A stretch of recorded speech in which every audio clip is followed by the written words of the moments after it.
The Entrepreneur MBA podcast purpose is to help existing business owners grow their companies past the 10 million in revenue per year benchmark. Here is your host, Stephen Halasnik.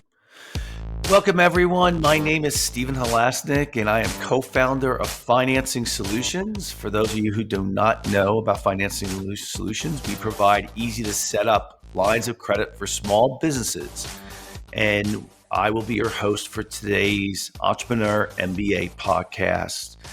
If you're interested in learning more about getting a business line of credit set up for you, I've had a business line of credit for 25 plus years.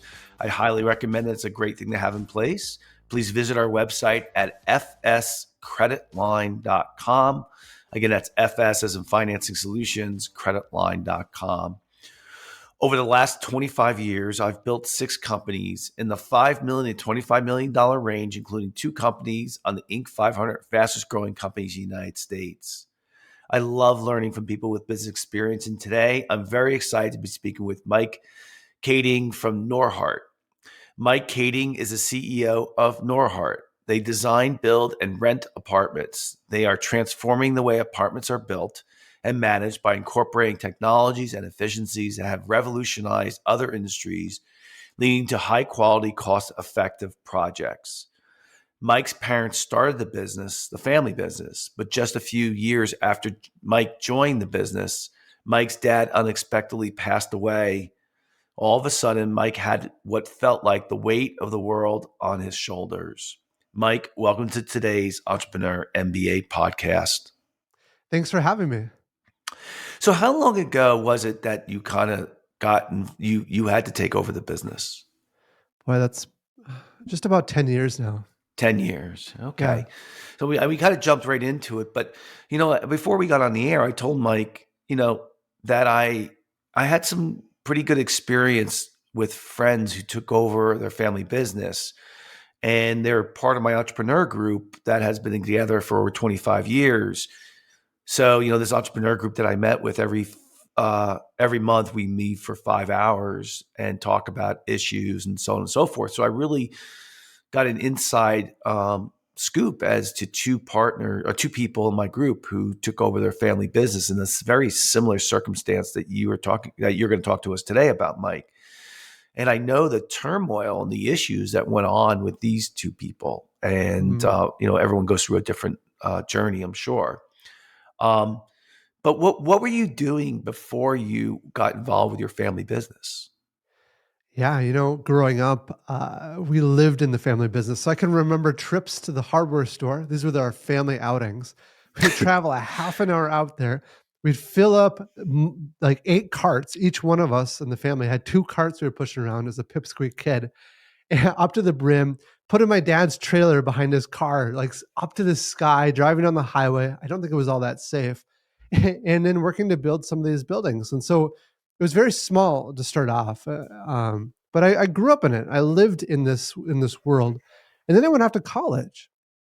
And deep down, I didn't really want much to do with the family business. I went on for computer science, mathematics, special effects, virtual reality, that sort of stuff. I wanted to make my own independent dent in the universe. And what I started realizing is that deep down, I could take this opportunity as a chance to really make something of it, to actually impact the world in some meaningful way, to take this small business and grow it. And so that's sort of where I started transitioning a little bit and being willing to work with the family business more full time.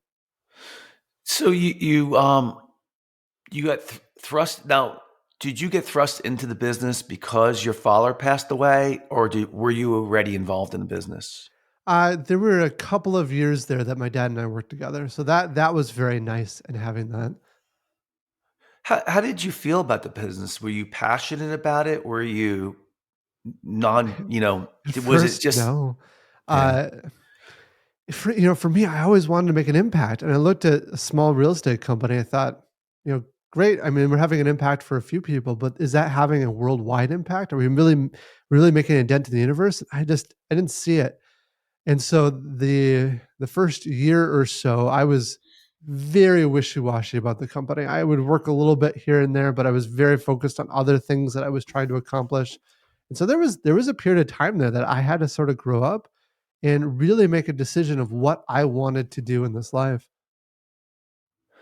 Yeah, I mean, it's a it's I think this podcast is going to go a little longer than we normally expect because there's a lot of interesting topics here. I see this all the time with founders of businesses, and then the next generation comes in. Why is it? How old are you? 35. 35. All right. So I see it like, why is it that that your generation, right, feels like they want to make an impact in the, like it's not a great way to build a business. I don't Mm, think. I really don't think it's a great way of building a business. Like your dad, is it fair to say, unless he came from money, which doesn't sound like he did. Maybe he did. Um, it's it's about making money, right? Now, I'm not saying you can't do that in an ethical way, but when you're building a business and you're the first one doing it, it's about making money so that you can provide for your family and so that you can be your own boss. And what's mm, interesting, not to belabor the point, yeah. is when I have asked when I've been with my EO group, and out of the 20 or some odd guys that are in the group, right? When we all ask, what is the reason why you started your business? Everyone said is so that they can control their own future, that they don't have to do what somebody else tells them to do. It Mm, wasn't about making a lot of money. That was secondary. It was important. But it seems that the newer generation of business owners feel that it's about making an impact in the world. yeah. You have any comment on that? Yeah, no, I see where you're coming from, and it's not uncommon for people to question me. Like I've been a part of groups that are like, "Really, Mike? That it's about making an impact?" No, no, it's really about making money. For me, honestly, like my dad died relatively young, and I think about how short life really is. Right? We live about 5,000 weeks here on Earth, and every morning, I'm not exaggerating. Like every morning, I wake up and I ask myself, "How do I want to spend the minutes I have here on Earth?" And maybe I'm just wired different. Maybe I'm a little bit weird. I'm not sure, but for me, I want to make some kind of meaningful, positive impact, right? I could care less. I honestly, it sounds strange, but I could honestly care less about the money. I could care less about fame or the size of the company.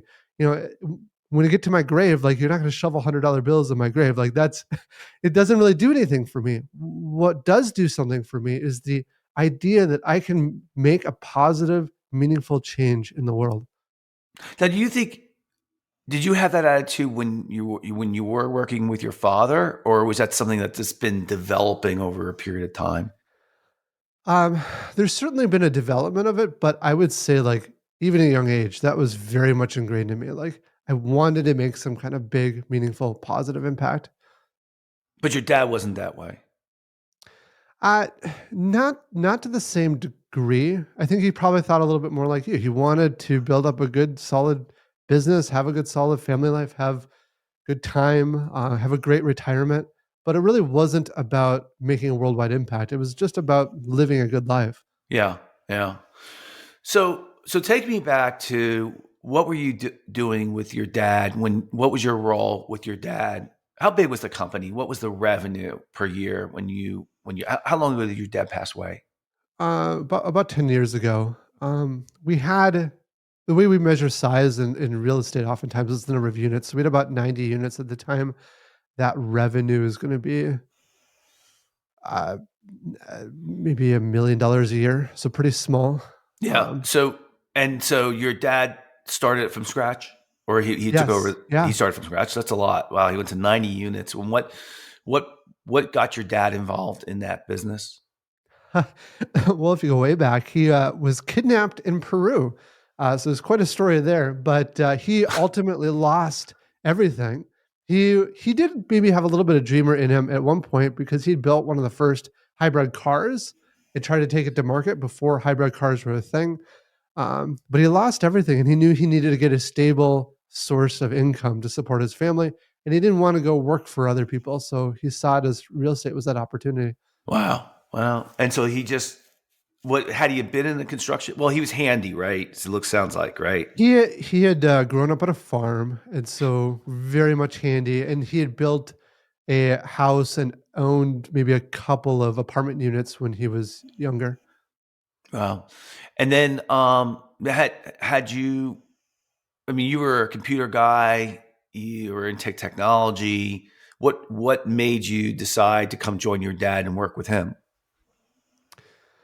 I think the heart of it was recognizing that I could go further. I could do more in this world if I didn't start from scratch, if I started from something. Yeah. And also Yeah. realizing that I think the impact that we can make with our organization is to drive down the cost of construction and thus reduce the cost of housing for everyone. And so I started to better understand what that vision and that impact in the world was. And so those two factors together kind of helped align me to focusing on this business. Now, was your dad an educated man? Like, in other words, was he was he a college graduate? Yeah, he had a master's degree, Oh, wow. What was his master's in, by the way? Engineering? electrical engineering. Yeah, figured you're going to say electrical engineering with the hybrid car. His last name wasn't Tucker, right? But no, No. yeah. So okay, so you come on board, and how did it feel to be working? Did you have a good relationship with your father? I did. Yeah, he was a Yeah, really good man. yeah. It sounds like you did. He comes on board. I'm sorry about the loss of your father, and I know what Yeah. it's like. My wife just passed away a year and a half ago, so I mean, it's dealing with um, someone passing who's very close to you is and at a young age is a quite a it can never be explained. It can only be experienced. Yeah. Right? Yeah. Oh, yeah. So so you go to work for with your dad. What did your dad have you first doing at first? Well, when I was really young, it was things like picking up nails. By high school, I was already leading small teams within some of his projects, like a couple of guys doing miscellaneous tasks. But by the time I got out of college, we actually worked on one project together from beginning to end. It was 120 units, so it was more than doubling the size Oh, of our that's company. big. Yeah. Yeah, and going through city council approval, getting plans put together, starting to coordinate all the subs. He's basically said, "Mike, go do this," and I tried. I did a decent job. He obviously was there to help along the way at that stage. Wow, that's a great experience. So, um, did you find that you liked it or not really? Um, I liked the puzzle of it, like solving and improving the way things were done and kind of pushing the envelope on certain things. What I didn't enjoy was we did all right at it, but actually being on site, swinging a hammer, being out in the cold when it was 30 below, that sort of thing, it just wasn't hardwired in my blood. We now have amazing people that they love that kind of thing. But for me, I'm more of a thinker, a desk kind of person. Yeah. How did your dad end up financing that? Um, we're really good about reducing the cost of construction. And so our techniques today are very different than what my dad used. But at the time, my dad, with a lot of blood, sweat, and tears, there was a lot of sweat equity. And so typically we could get the bank to finance the majority of the project. And then we might have a couple other buildings that maybe we would put a line of credit on or something to kind of bridge some of the equity gap. But for the Yeah. most part, it was being financed. So your dad just for the down payment of that, because I know the bank maybe finances maybe 80%. I don't know. I'm not sure. I don't remember 75%. Yeah, typically. 75%. So the 25% that was remaining, he had cash on hand and he leveraged the line of credit against the his existing portfolio. Well, so I guess to get a little bit of the details, the bank typically funds at 75%.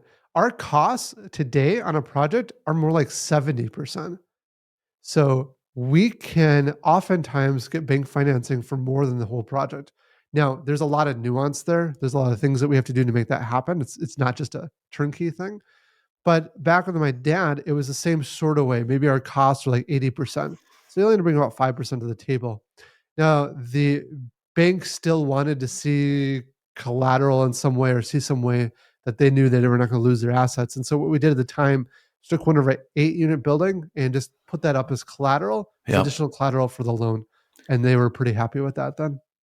And so, and these were residential units. These were apartments. Yeah. So they were. So let me be clear. Were they? You were selling the condos, townhouses, or were they rental apartments where you had a reoccurring revenue stream? It was a rental. Oh, well, that's good. Okay. Yeah. And now you have just to test my understanding. Now you have 900. In that ballpark. Yeah. Yeah, right there. So when so then you went and you went back to college after you did that project, or that was after college? That was all after college. Yeah. Okay. So now how was the relationship while you were working with your father? How was that relationship? The work father versus the home father? One of my mom's biggest regrets is that most of my life was work oriented, right? And so it's been very much ingrained in who I am. And so my work dad and my dad are very similar to me, right? Because it was always about work when we were getting our stuff done. And not entirely, we have vacations and things like that. Um, but as a father, he was really good about giving me space to learn and grow, Wow. right? He saw that I had potential and let me fail sometimes, make some of my own decisions, screw a couple things up, but learn from that. And that really helped, I think, giving me that confidence and giving me some space to fail. So tell me what didn't go so good with the relationship while at Mm. work. You know, um, I think one of the challenges is that at times I didn't know exactly what I was doing. For example, we were laying out some units. I remember one day, and I was trying to lay out the best layout a unit I could, and it just wasn't very good. But I didn't know where to go from there. My dad came in and said, "Mike, you need to improve these. Got to get them better." And I was almost in tears because I'm pouring all this time into it, and I've got a deadline like by 2 days from now to have this whole plan submitted to the city. And I'm working through the night, and it was really kind of a rough moment for me. But to his credit, then he came alongside me and we worked late into that night, just working the plan over and over and over again to improve where it needed to be. So I think the freedom is great, but sometimes he'd have expectation that I didn't fully understand, and so he didn't always. Well, he came in often gave the help, but didn't always give the help up front that I needed to get where he Yeah. wanted me to be. Yeah. Well, I guess he certainly was doing other things too, right? Oh yeah. Yeah. Now in retrospect, I mean, you're now running the business, and you see, you know, a little bit more in retrospect what he was like. Um, what is your observation now of him? That I've kind of turned into him. Oh, um, I I think I think he was like a I don't say this lightly, but kind of a genius, right? Understanding a lot of the problem. He was very good at jumping into problems and solving them and working besides people. He was very dedicated. His whole heart was into what he did. He was willing to do what it takes to make things happen. And I don't know. In some ways, in my mind, I almost idolize him today, right? yeah. And maybe that's a little bit wrong because everyone has flaws, but yeah, I certainly look up to him. He sounds like he was a really nice guy and easy to get along with. Yeah, he was a fast talker, sometimes hard to understand, Huh. but he had a big heart. Yeah, yeah. Are you more like your mom or your father? Probably more like my father. Yeah, All right, so take me back to unfortunately, sorry we have to talk about this, yeah, but your father passes away. What did he yeah. pass away of?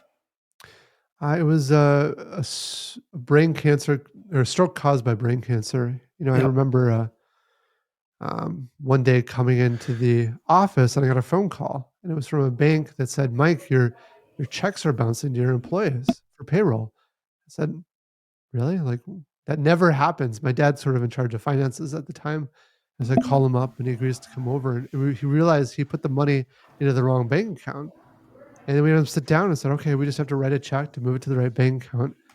And I remember sitting there with him and he went to write the check and he couldn't do it. He didn't know how to fill out a check.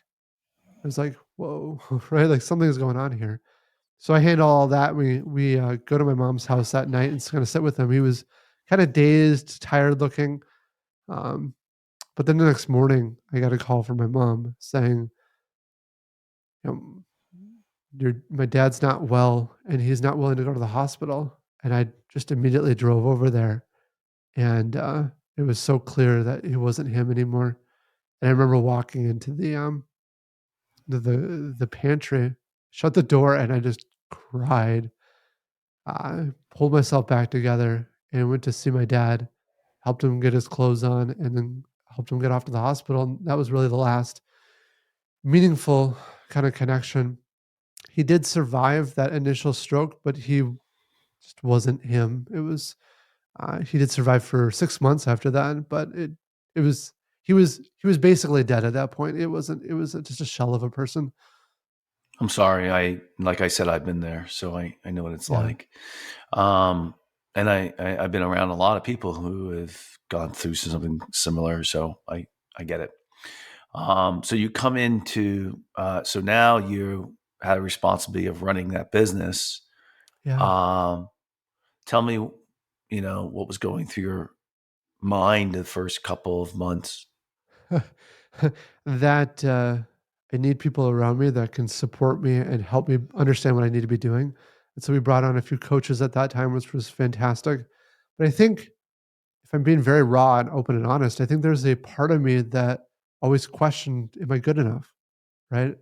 And at that time, we were working on a new project, going through city council approvals, and the project it was called Emberwood. It was 112 units, and the city council came in or the city staff shut our project down twice. I think part of it is they looked at me and said, "You're just a kid. You don't know what you're doing." And I was just a kid, and I didn't know what I was doing. So they wanted me to hire on professional support, and the real challenge there was they shut down our crew. No one could come back to work until I could find someone. Well, everyone was out of a job and they would all leave unless I could get things going back up again. So I found someone within like 3 days. That's the worst way to find a leader. And that was really not a good fit. But the city liked him. So he became the sort of front as we're doing all this work behind the scenes. And it was a real struggle. I remember at the end of that, we had a water main that was thousands of feet long, buried 10 to 15 feet in the ground, and it had a pinhole leak somewhere in the water main. It was dripping like one drip every maybe 5 seconds, but it was big enough to detect. And the excavator did not want to stay around.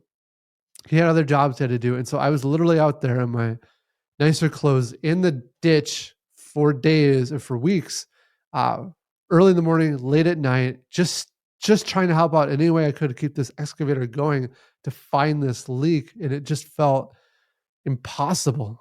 Um, but we just kept at it. We eventually found the leak, and then I remember the city staff coming about a week before we had it open, saying like, "There's no way you guys are not getting approval for this project. You're terrible. Like this is all falling apart." It's like, oh. The final day, we had building inspection. Of half a dozen inspectors, head building official was there, and they inspected everything, every little detail of the project. And at the very end, we're down in the parking garage, and the head building official pulls me off to the side and says, "Mike, this is a tough project, but honestly, looking at it today, this is the best opening of a building that we've ever had in the city." It's like, oh, Wow, that's great. finally, right? Like going through this journey of constantly feeling that I'm not good enough, and then finally getting that confirmation of, okay, maybe I can do this. Are you a religious man? A little bit. Yeah. So did you ever feel at this point that your father was helping you or looking at you? And then there's not a right or wrong answer, of course. Yeah. I think in a sense of like comfort in who he was. I don't know if there's any like mystical force that he was kind of watching over me, but I but yeah, having him in the back of my memory helped keep me going forward for sure. At what point now is it fair to say that you were still contemplating if this is the business that you wanted to be in? No, at this point, Even before my dad's death, I became pretty committed to what we were doing because I started to see the potential of what we could make this into. Well, that's good. What do you say to somebody who has a similar circumstance? Because I know two of my friends who had some similar circumstances. They really didn't want to be in the business, but they were forced to run it. Sell it. um, That's that's right. the You're honest absolutely right. answer. Honestly, like business is hard, especially leading a business is hard, especially if you want to grow a business, it's even harder. And unless you love what you do, you're not going to be great at it because you've got to have the energy to keep going through all the times you're failing, failing, failing, failing. You just won't have that energy unless you love it. And it's deeper than that. Life is short. Don't waste your life doing something you don't love doing. Yeah, I agree with you 100%. I didn't at the time. I'm sure somebody in our group said, but I don't think it really came up. I think both of these guys. I mean, one business was 80 years old. I mean, the Hmm. other business was 50 years old. They were both pretty good size. Well, one was a big size. And they both kids, not guys, kids, the guys who came in, they're very well educated. Both had MBAs, and came into businesses where their fathers were not educated, but they built these businesses up. Actually, their one guy had it was three generations. So you To that point, what I'll say that smarts is not enough. You really have to have that fire inside of you yeah. because it's the willingness to be out there with that leak in the pipe. Like if I wasn't out there pushing that forward, we wouldn't have opened. There was no amount of smarts that could solve that problem. It was just a tenacity willing to be in the ditch. Yeah, and there's a lot to be said about hands-on because you really learn the business from the bottom up, right? Yeah. There's different skill sets that come into the business. There's somebody who comes in when the business is really, really going and brings it to another level. And that's why I think, have you my question to you is, have you found that this technology edge that you had has now helped the business a lot? Oh, absolutely. It's more than just the technology. We have software developers in house. We're working on new technology. So that perspective of it definitely helps. But I think the deeper element is this desire to want to change the industry, to improve it, to take it to that next level.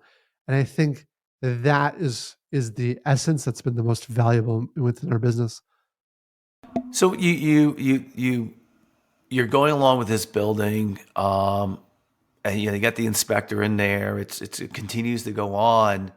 How did you what how did you begin to how did you begin to change? What happened after that? You know, we just started to run into problems.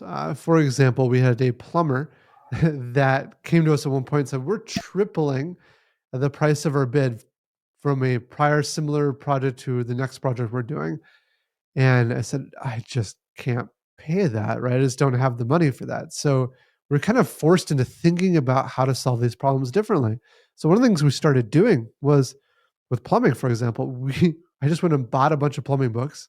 We started talking to people that maybe we could hire a plumber here, plumber there, and then we could like to start building our own team and we could save the money. We could be back to where our costs should be. Well, it turns out that anytime you start something new, it's really challenging. Costs are actually higher, but that working through those problems and that pain and that struggle, a year or two after that, plumbing now has become an advantage for us. The plumbing team's phenomenal, right? And now that's in house. And so little things like that started coming together. And we started realizing that, wow, we're really changing the way that we think about construction. And so now we have a different perspective that helps us see it holistically. But those are some of the changes happening at that time. Now you are by that time. How many years had you been into the business? 3, 4 years after your dad Yeah, passed. about that. Yeah, or So 5.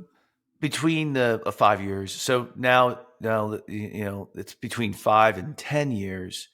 Um, when your dad passed, you had did you say 90 units or no? How many units did you have 90, when you yeah. Or And now, my dad built up 90 units, and then us together built another 90 units, and then I finished up another 30 when he was in that tough so it's state. 180, it's 210. Yep. So now you're at 900. So Yes. so tell me what's between the 210 and 900, what changed? Boy, that's a wide range, a wide scope of topics. So early on, we were kind of just continuing this growth at like doubling every 4 or 5 years for the first little bit after that, and it was good. We were making improvements and changes. I think one of the big turning points for me was, again, we bring in brilliant people to tell me how I'm an idiot and how I should get better. I remember one person looking at our team and saying, "Mike, you're focused on hiring inexpensive labor. That's the wrong approach. You should focus on hiring the best of the best people."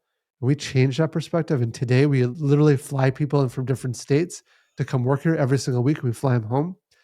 Uh, and it was around 4 or 5 years after my dad's passing that we started to do this like deep dive of the whole company. And we honestly changed over most of the staff, and we built on a much stronger team. And what was amazing then is they started to unlock doors and really change things and really accelerate things to the point where we started doubling, more or less every year. Not quite, but almost. And that's been a remarkable ride since then. What switched in you? I mean, you had gone from, kind of not sure about what your role was and, trying to put out fires. And in a very short period of time, you went to high aspirations and changing the business model and all that. What switched? I think it was really about recognizing that we could make a big impact. And so once I started seeing that, I became fully committed. And then from being fully committed to where we're at today, there is an evolution there. It's learning. It's really fail, fail, fail, fail.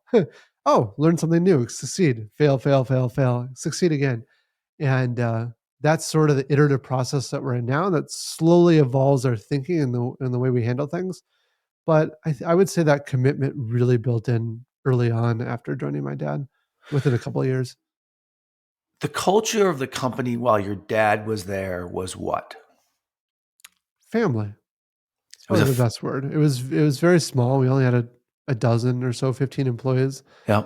Um, it felt very family-esque. Now the family, now the culture of the business now. It's about achieving great things, becoming best in the world at what we're doing. It's a very respectful, upbeat, like it's almost feels a little bit like what I'd imagine Tesla would feel like, or maybe Apple in its early days. It's that kind of world-changing level people excited about changing the world. Yeah.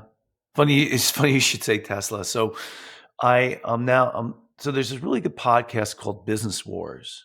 Oh And yeah, I love that one. yeah, it's really good. And what happened was I decided to read a book about Elon Musk because I really didn't know hardly anything about him.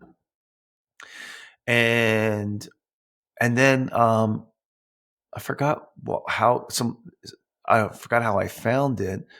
I think I was going heading up to a skiing trip with my kids, and I decided to Google uh, Tesla podcast or something like that. Found Business Wars, but it was a 4-part series about the making of Elon Musk, which I really didn't know Mm. anything. Again, not only about him, but the amount of companies he was involved with. And when you said that you changed the business model, like there was this one part I just listened to where he saw the potential for there to be a lot of problems with people holding him hostage with batteries, Mm. and so he just decided to go and start his own battery factory, which cost Yeah. $5 billion, and he only had $800 million. And so, like I've always said this to a lot of entrepreneurs: don't worry about money. Don't worry about the money. Okay, you'll figure that out. And if you, by the way, if I don't say this to them, but if you don't figure that out, then you're not going to be a good entrepreneur. Mm, If you can't figure out the money end, where to get it, or how to get around it, you're not going to be successful, because that problem comes up over and over and over again, especially in your business. yeah. No, I So love that. I love that example of the battery plant. I think a lot about that one. You know, we have done that in our own small ways, but not 5 billion, but millions for sure. we Precast concrete's an example of that. These are the beams and columns that build up the foundations and multiple floors of many buildings. And there's only a couple of them in the Midwest that do that. And so last year, we're like, why not just build our own? Because they were long lead times, very expensive. And so we built our own precast facility. We're now building our own manufacturing plants, right? We've started with wall panel production, but we're very much along the same lines. yeah, it's interesting. My business. I have a business partner of my last two businesses, which are still around, Financing Solutions, and I have another one called Elite Funeral Funding.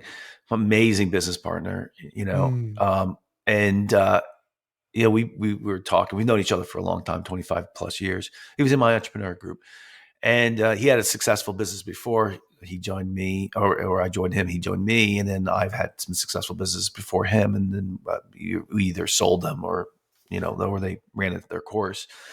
Um, and we both say that we wish we had gone bigger. That we yeah. had what would you say to your younger self? It was that you go bigger. I was always okay with hitting singles instead of hitting a home run, so he feels the same way. Um, so, let's go back to some lessons that you learned Mm, with somebody who is, let's say you're talking to somebody like today, but you're talking to somebody who's listening, and they lost, um, um, the owner of the company. What are some helpful suggestions you would make to them? the first one is figuring out if that company is something that you want to do and that you actually have a passion with it. Because if you don't, it's just not going to work out. It's really hard to run a business. You need the passion to do that. I think the next one I would say is be okay with failure, right? I think whenever we start something new, whenever we're trying something new, we are going to be terrible at it. That is just the way it works. That's human nature. That's how we are. But learn from that, grow and improve. And then the next one is bring smart people around you to help coach and mentor you. I had a lot of great mentors I work with, and that's probably one of the biggest assets I have had is just a willingness to receive that feedback. It's hard to find out you're screwing something up, hard to learn that you're an idiot in some way, but it's so powerful to learn that and then to change your behavior. And then maybe the last thing is hire the very best people. Don't compromise on that. It sounds expensive. Yes, it is, but it's actually less expensive when you look at what they're producing. Yeah, I'll add some comments to that too. On the last one in particular, which just I remember when I started my second company, right? And I was, how old was I? 33. Okay, I started my second company, and it did really well financially. It set up myself to start my other companies, but it did really well. But I was so bad at hiring. You know, I was so bad at it. So then when I started my third company, not only was I bad at hiring, I um I I didn't like the people I worked with, Oh, right?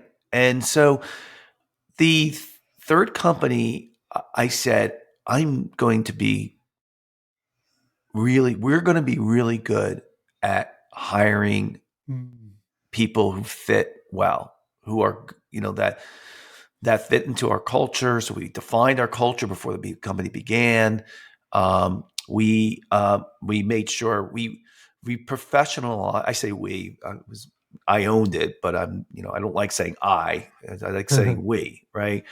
We what we did was we professionalized the hiring process.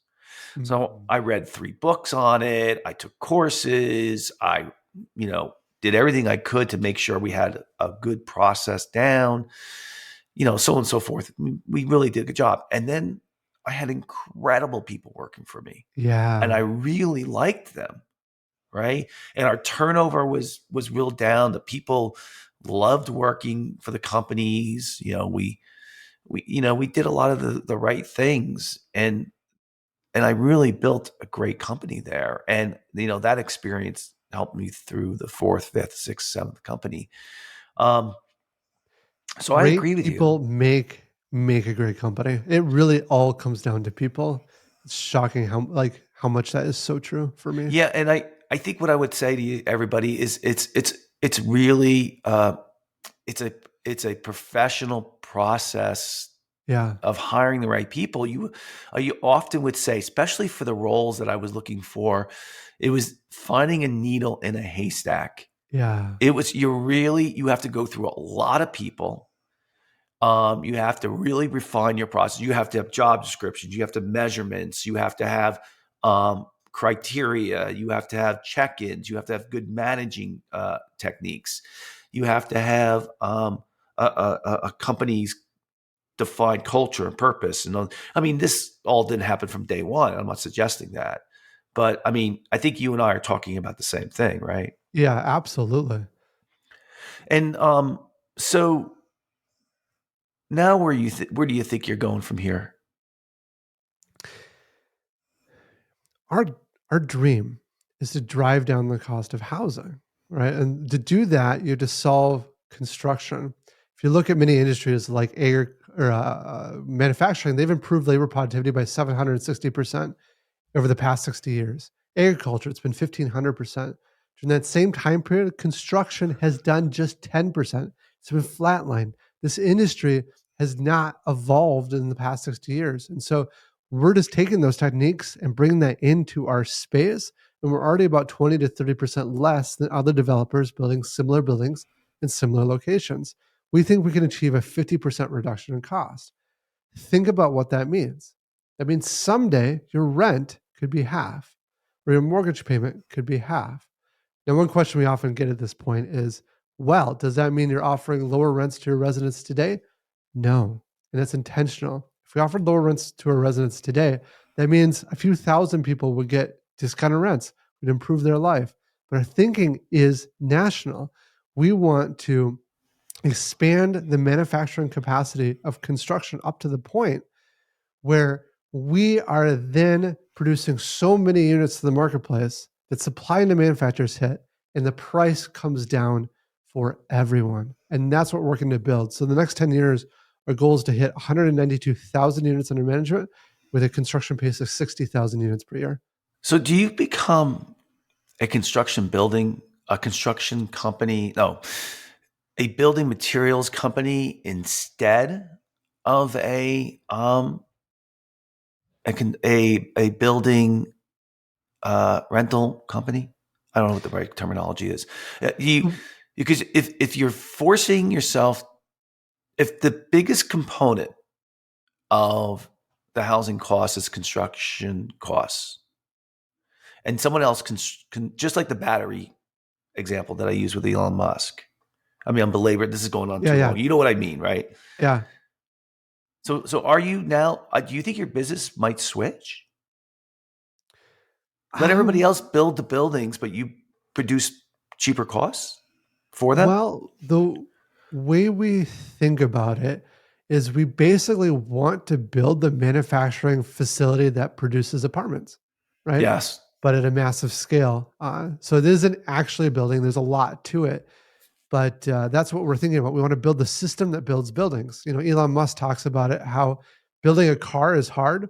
Building the system that builds the car is so much harder.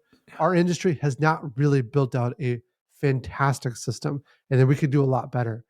And so that's what we're working to build. For us, we really just have three core strategies, and these likely won't change.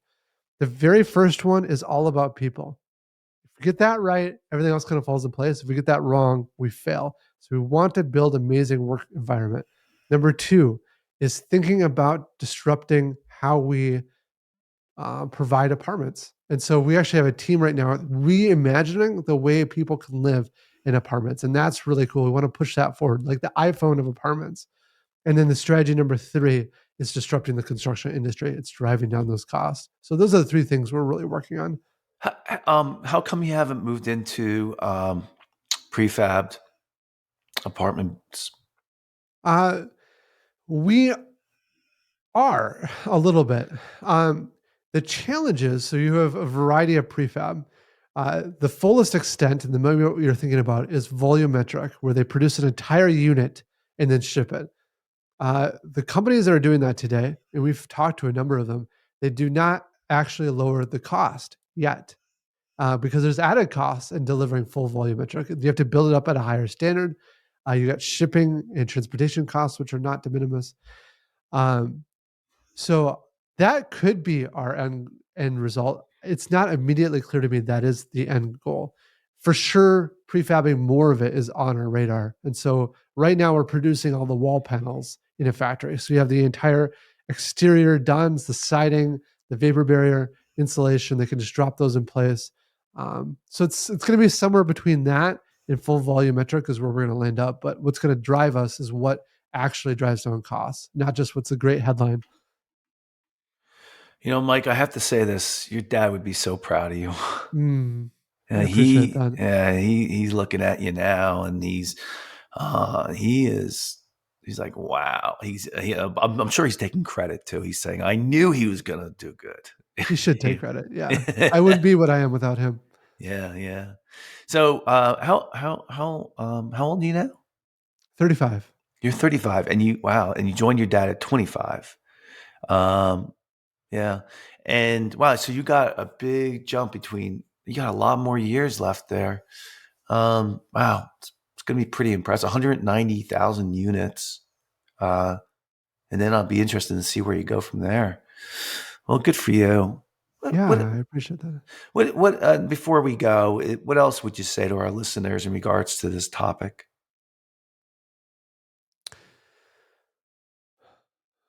I've hit on this point multiple times today, but the biggest point for me, the biggest life lesson I've ever learned is hire the best people. Yep.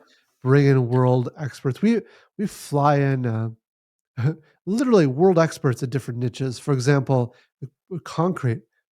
We found a guy who's a savant at concrete. He can create concrete that cleans itself, right? The average concrete engineer can't do that kind of level of concrete. So finding the very best helps you develop and push things into a new realm.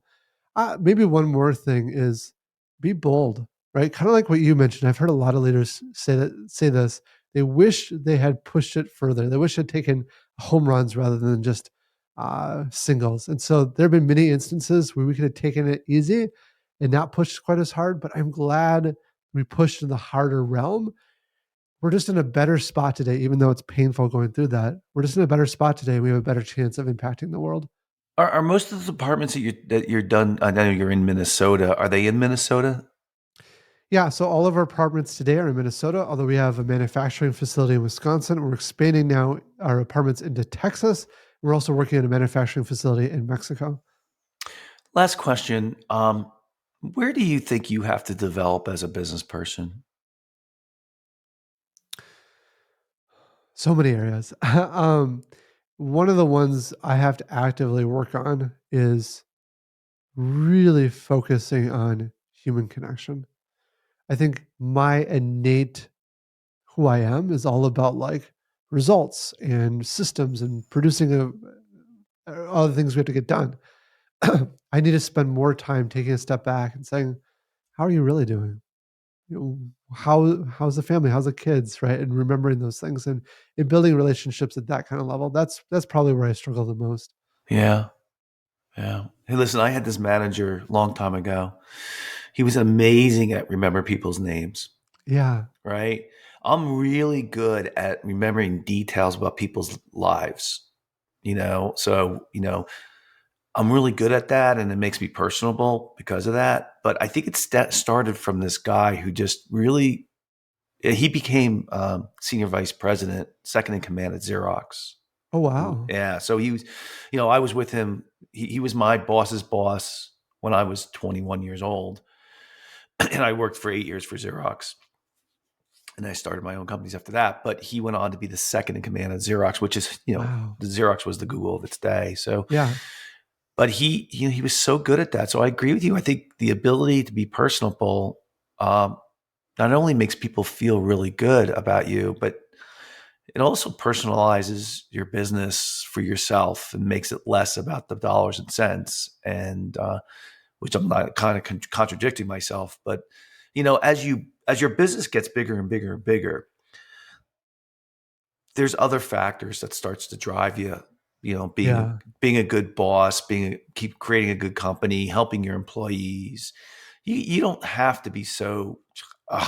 We're going to make all this money and stuff like that. You can turn the corner to being a better person, right? Yeah.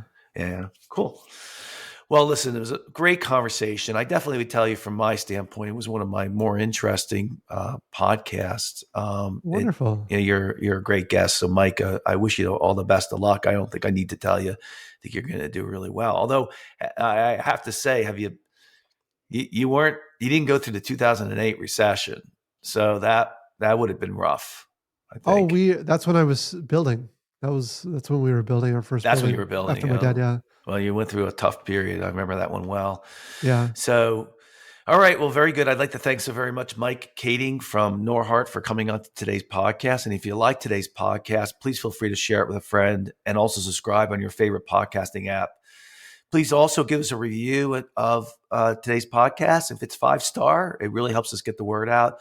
And of course, if you need a line of credit for your business, you can call us at 862-207-4118 or visit our website at fscreditline.com. That's FS as in Financing Solutions, creditline.com. Mike, if anyone gets in touch with you, how would they go about doing that? Yeah, you can visit our website. That's norhart.com. That's norhart.com. We have two interesting things there. One is a new invest platform for those interested.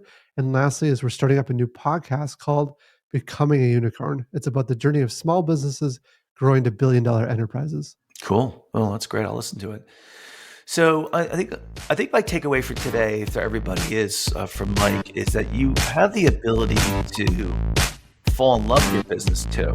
It may not be at first, but it can happen. So sometimes you also have to stick it out a little bit. And I think that's what we saw with Mike a little bit today. Everybody have a great day.